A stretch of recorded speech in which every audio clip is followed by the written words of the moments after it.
Hi friends, good morning. అందరికీ videos తీనందుకు ఎవరికొకరు support ఉంటుంది. నాకు నా ఫ్రెండ్ సపోర్ట్ ఉండేది. వాడి పేరు విఘ్నేష్.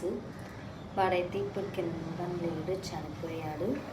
వాడు చనిపోయి కరెక్ట్గా 9 months అవుతుంది. వాడి సపోర్ట్ వల్లే నా ఫస్ట్ అకౌంట్ పోయింది ఇన్స్టా. రెండో అకౌంట్ అయితే వాడి పరిచయమైన తర్వాత నా రెండో అకౌంట్ వాడి వల్లే బాగా ఫాలోవర్స్ అయితే సంపాదించుకున్నాను. కానీ వాడైతే ఇప్పుడు లేడు మా మధ్య. వాడైతే మిస్ అయిపోయాడు. కానీ వాడు సపోర్ట్ ఉన్నప్పుడంతా నా యూట్యూబ్ ఛానల్, నా ఇన్స్టా రీల్స్ అన్నీ వాడే పోస్ట్ చేసేవాడు. ఇప్పుడు వాడు లేడు. కానీ చాలా మంచోడు. చిన్న ఏజ్లో అలాంటి సిచ్యువేషన్ అసలు వస్తుందని ఎక్స్పెక్ట్ చేయలేదు వాడికి. వాడికి చిన్న ఏజే, 20 years. అలాంటి వాడు చేసుకున్న మిస్టేక్ వల్ల కాదు, వాళ్ళ ఫ్రెండ్లు చేసిన మిస్టేక్ వల్ల వాడు చనిపోయాడు. ఎప్పుడు ఎవరన్నా ర్యాష్ డ్రైవింగ్ అయితే చేయొద్దు దయచేసి. ర్యాష్ డ్రైవింగ్ వల్ల మీ ప్రాణాలే పోవచ్చు.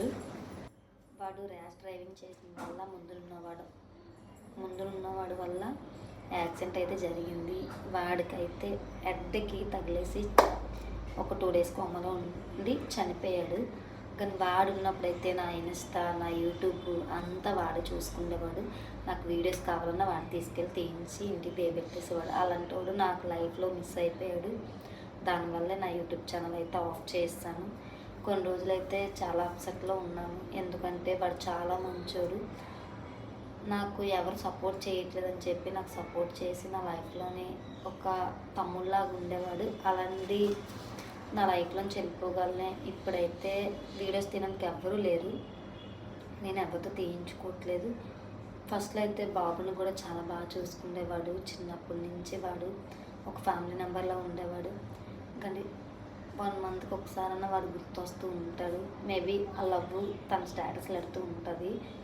1 monthకి ఆ స్టేటస్లు చూసినప్పుడల్లా ప్రతి ఒక్కరోజు వాడు గుర్తొస్తూనే ఉంటాడు. మెయిన్ పాయింట్, నా ఇన్స్టాలో రీల్స్ ఉన్నాయి చూడండి. వాడు ఏజ్ ఎంత ఉంటుందో మీరే చూడండి. ఎప్పుడన్నా మీకు ఏమీ అవ్వదు ర్యాష్ డ్రైవింగ్ చేసిన వల్ల. వెనకున్న వాళ్ళకి అప్సెట్గా ఏదో ఒకటి జరగవచ్చు. ఇప్పుడు ఎవరు నష్టపోయారు, నువ్వు నష్టపోలేదు. అటు వాళ్ళ ఫ్యామిలీ నష్టపోయి చాలా ఏడుస్తున్నారు. అది నాకు తెలుసు. ఎందుకంటే ఒక కొడుకున్న వాళ్ళకి ఎంత బాధ ఉంటుందో తెలుసా వాళ్ళు మిస్ అయిపోతే.